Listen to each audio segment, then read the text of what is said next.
Okay, I'm Elaine Gregory. I've been in the BDO for since 2000, I suppose. Right at the roots of the revival of the BDO. I'm also a Druid of some standing from another order. I mean, when I say some standing, I mean I've been through all the grades. I don't mean I've got a position of anything in another order. My background in Druidry is through being at the grassroots of beginning to form a retreat type centre at Wild Ways where I live, which has helped me through lots of things over the years. I've also co-run a grove with another person for I don't know, about 8 or 9 years, maybe 10.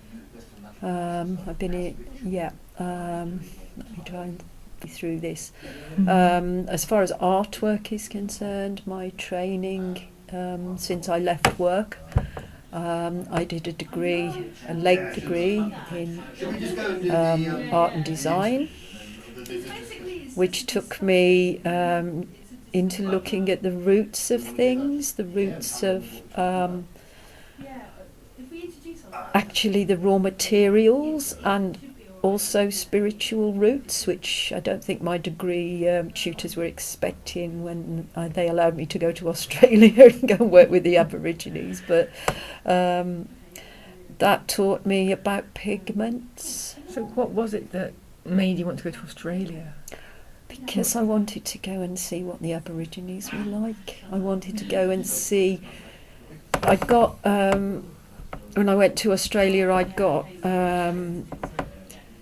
was based at a place where they teach Aborigine people to be cleargy, and that was a little bit of a strange conflict for me. I couldn't work out why they were doing this with people who'd got a really strong ancient spirituality. So when I came back, I used that in my degree work. I did a comparison with the Australian Aborigine artwork and what they did in with our spirituality through the ages, like Celtic artwork.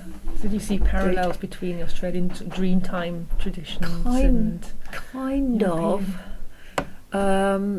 It was artwork on the cave art that we went to see.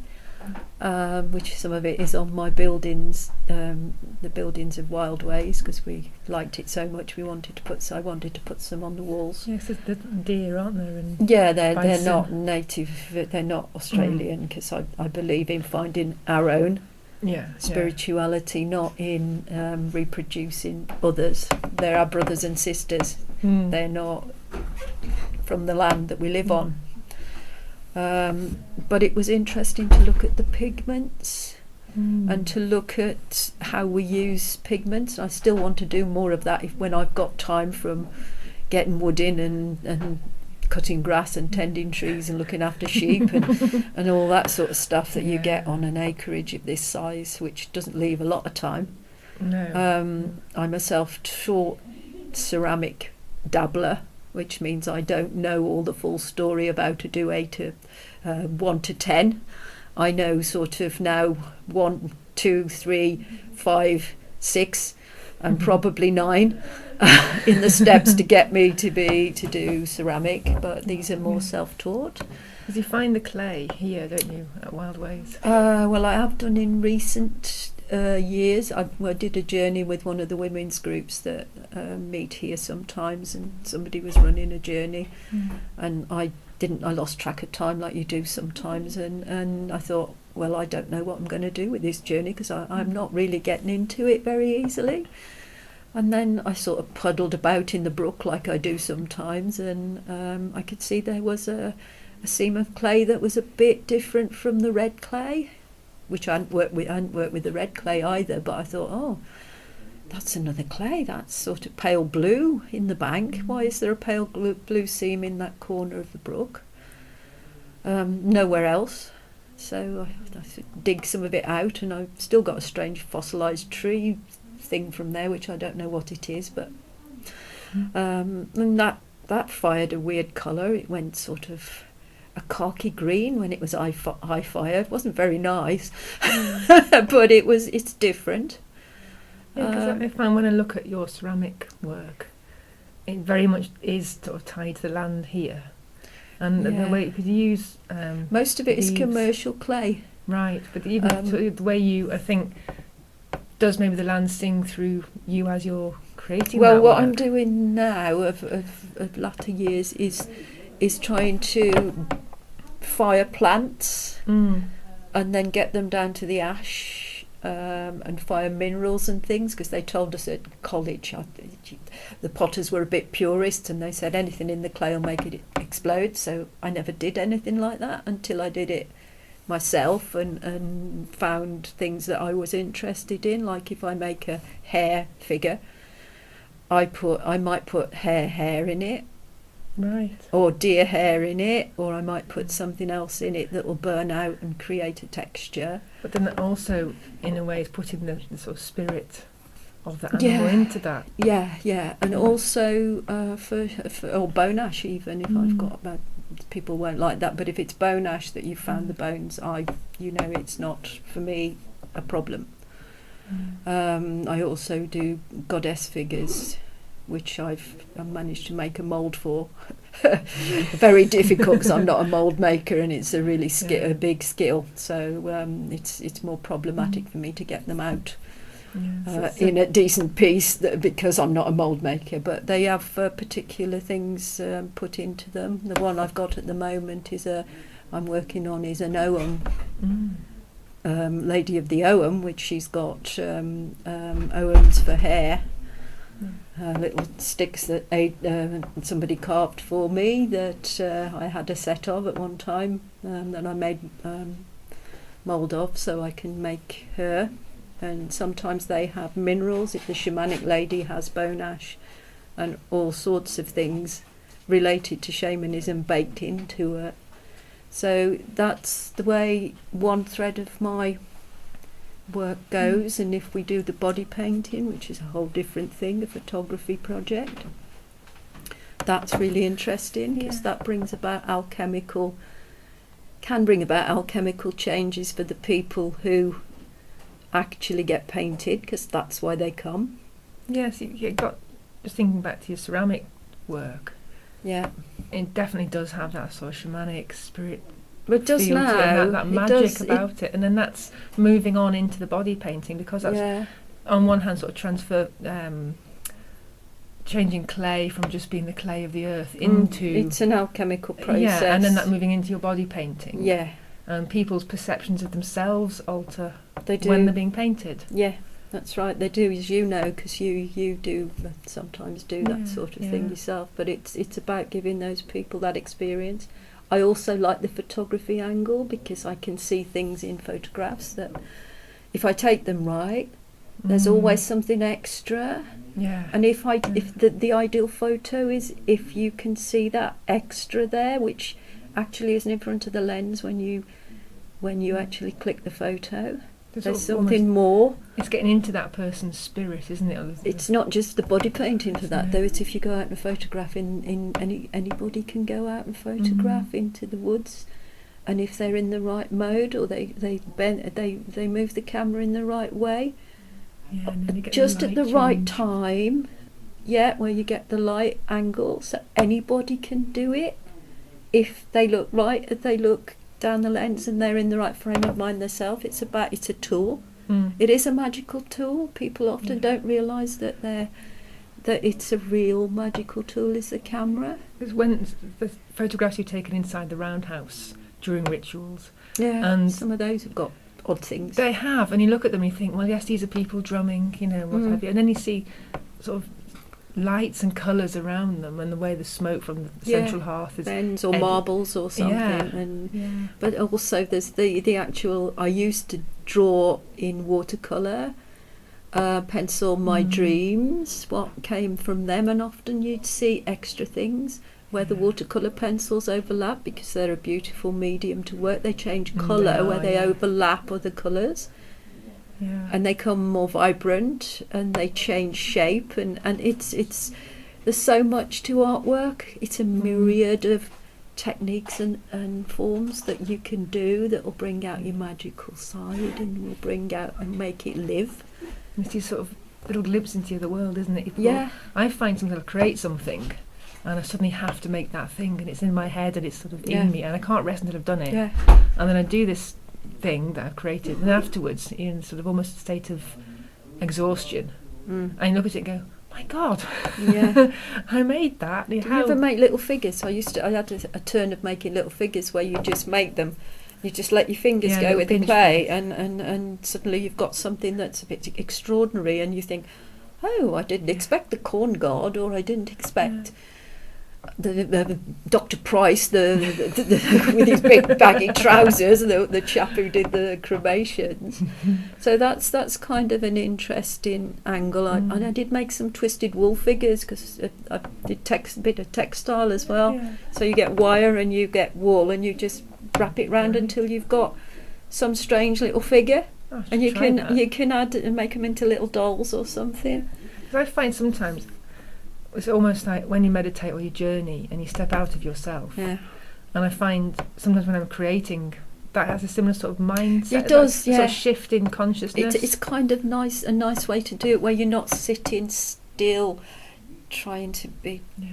You just pull it through, and you just put it into what you're doing. It's definitely a form of channeling, isn't it? Yeah, it's much more less constructed than somebody else's technique. Yeah. Yeah, because I find as well, if I get quite often a commission and it has sort of barriers placed around scary commissions. They are, and I sit there, my mind will just go blank, and yet I'll go for a walk somewhere, or I'll see an animal, or just talk to somebody, or go and be part of a ritual, or go and dream, and then all these images just stream, and it's almost like a sort of creative overload. Yeah. It's like, which one am I going to do? And I try and just keep going. But I find, for me personally, when I have these restrictions placed on me by a commission, I kind of, oh no, you worry about it, and that blocks it, doesn't it? Yeah. I had one where I had to fit children's drawings into a frame, a steel frame, and my kiln was overriding. It was getting too hot and making the thing get hotter instead of shrinking. I thought, oh my God. Still there today. It's on the Severn Valley Railway. It's a Highley station. It's a big freestanding steel framework with all the kids from the village's tiles on both sides, which is quite nice. But that was a bit of a scary one. Oh, it was very scary. I don't want to do another. I never want to do another, because that's just it give me too much worry to get it done and do it properly. Never paid because I broke the kiln. But it's, it's the way it goes, isn't it? And I think if you treat your stuff a little bit more magically as you do it, it works for you. And I find you have happy accidents. Yeah. And I love adding things into paint and into ink and what have you. And some of it works, some of it really, you just look at it and go, oh, okay, that was a bit of a disaster. But sometimes you'll get sort of colour bleed, or you put something in and that'll just respond in a really nice. Yeah. But you can't always repeat it again. No, it's not one of those things, as you say. It's an accident. This is it. The one that was quite interesting was when one of the girls that came to the last body painting wanted to be Blodeuedd, and we'd already had a little bit of issue with Blodeuedd on a I won't go there again, but it was a little bit. She hadn't been able to attend it, so she wanted to try it out. Yeah. And we painted her up, and she looked absolutely stunning. And some of the photographs were, I don't know how she got from her everyday persona to this amazing. What came out in the photos was just, I look at them now and I go, my God, how did that happen? Blodeuedd was an incredibly powerful energy to work with. And When we'd just done All in the Roundhouse, we'd done that Blodeuedd thing that was really intense for those who were in the Goddess Lodge. And then I made this figure, the Blodeuedd figure, and it wasn't hot out, it was still hot from the kiln, and somebody bought it straight away. Yeah. That doesn't happen to me very often. I usually sit there a while. Yeah, but that was, but it's nice if you can carry. I might do another one of the days. But the Blodeuedd figure, it was painted in flowers, and she'd got half of owl's face and feathers. So I was it was thinking interesting. I was thinking of the Alan Garner owl service story. Right, what's that? He took the Blodeuedd story from the Mabinogion, Yeah. And reworked it, and the Blodeuedd comes through as being an owl, and she's angry, and very, very angry, destructive, yes, hideous. When I read that as a child, I was absolutely terrified. Yeah. And the owl just takes on this really sinister sort of turn in the story, and it's very, very destructive. And then it's only when there's some children involved in the story, and the children have to focus on flowers, see her as flowers. Yeah. And then she changes from being this owl that's just destroying this girl, that's shredding her skin from inside. Oh God, that's horrid. It is horrid. And then these petals begin to appear, and the whole kitchen becomes filled with, and the scent of meadowsweet. And I sort of grew up with those sort of stories, and I think they've really affected what I draw and paint on my own now. But the whole Blodeuedd thing is like, is she flowers and forgiving and beautiful? Yeah. Or is she the owl? Yeah, who's the it's hunter quite and the difficult, killer? isn't it? It's that Beltane, when that thing was done, it took it right the way through, and it never left. I went to Tewkesbury reenactment. I ended up buying a big picture from the guy who does the beautiful drawings, but it was a great big one, the 3 stages of Blodeuedd. Yeah. And it's really beautiful. But I shouldn't have bought it, but I couldn't leave it behind. No, you couldn't help it. And then and that was after that. So I'm a little bit wary of Blodeuedd, because it seems to be running a little bit of my life occasionally. Yeah, because I didn't do the whole Blodeuedd time here. I sort of dipped into it at the very beginning. Right. But when I went home, I have no idea where it's come from. There's a little purple crocheted owl in my kitchen. Good Lord. And I thought, where the heck's this coming? It must have come from somewhere. I don't know. And this is what happened. Yeah, isn't it's it? still in my kitchen. I just left the little owl there. This is what happens. Yeah. But if it brings something to somebody, the lady who took the Blodeuedd away, who bought her, she resonated a bit with being on the outside. I think she was part of a group who were here, a therapy group who come here sometimes, and she was a little bit not so well. She'd not been so well, and I think she felt that something in that was going to help her. She was going to journey with it, and really it would help her with her mental health, which is great if we can help people. Again, this is what the body painting tries to do. It tries to help people change into what they want to be, really, to help them on their journey to go forward. I think that's the thing with art, isn't it? Whether you can create it yourself, or whether you work with an artist, or you buy something that you're just drawn to, it does sort of create that link between yourself or your current thoughts, or where you are at that point in time, and the art object, whether it's a drawing or a painting or a sculpture or even a piece of jewellery. It kind of manifests those feelings. It's kind of really good if you can bring it into ritual and ceremony too, because that's a really creative space. So we'll often face paint people for ritual. And it would be really good to do a ritual that was fully body painted, and actually get people not to mind if they were videoed or photographed. Yeah. Because that would be amazing. If we could do something like that, that would be really good. That would just, I'm not in so much favour of doing like some people do, and they get an insect and they go, okay, so 2 people are parts of the legs, or 2 people, because that's an order from somebody who is controlling the process, and they're usually body beautiful. We don't do the classic shapes, unless somebody's a classic shape and want to be done, but we like to take all ages and all. Because that's from 2 different perspectives, because the body paint that I'm quite often involved in, some of it's been quite commercial and it's been used for advertising purposes. No, don't do that. No, and it's very much you have a brief and then you work on a design with that particular model, and it's photographed, but it is for a commercial end. Yeah. It's not at all a spiritual experience. No, I don't like that. I couldn't do that. But what's strange, when I do paint on the models, a lot of the models I've painted on in the past have never been body painted before. It's not a big thing in this part of the UK. No. But they start off sort of quite...